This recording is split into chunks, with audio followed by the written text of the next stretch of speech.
Mr. Speaker, I yield myself such time as I may consume. Gentleman's recognized. American businesses and American citizens face a growing number of cyber crimes.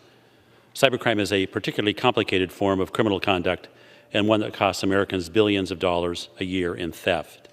This bill would require the Attorney General to enter into an agreement with the National Academy of Sciences to develop a method for categorizing different types of cybercrime. The Attorney General would also establish a cybercrime category in the National Incident-Based Reporting System so that states can better report cybercrime data to the federal government. The bill would also require the Bureau of Justice Statistics to include cybercrime victimization questions in the National Crime Victimization Survey. There's no question that we must do more to bring cyber criminals to justice. In August of 2021, the Biden administration released a notorious Russian cyber criminal early from federal custody. The individual was described as, quote, one of the most connected and skilled malicious hackers ever apprehended by the U.S. authorities, end quote. And for unknown reasons, the administration let him out of federal prison early and shipped him back to Moscow.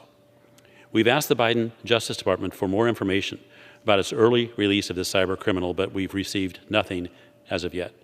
Similarly, we don't have enough information to determine whether this legislation will bring more cyber criminals to justice.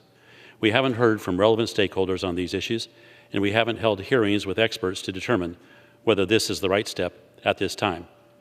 This bill would require GAO to submit a report to Congress that assesses the effectiveness of reporting mechanisms for cybercrime and disparities in reporting data between cybercrime and other types of crime. Why are we starting with that?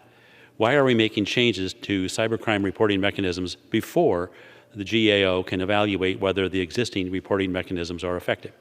It makes more sense for us to have hearings, evaluate GAO's findings, and hear from experts. Then we can examine whether the other provisions of this bill are necessary and appropriate.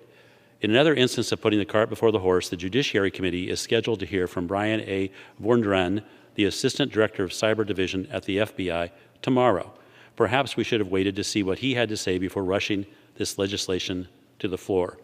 I reserve the balance of my time. The gentleman reserves. Gentleman reserves. Gentlewoman from Texas is recognized.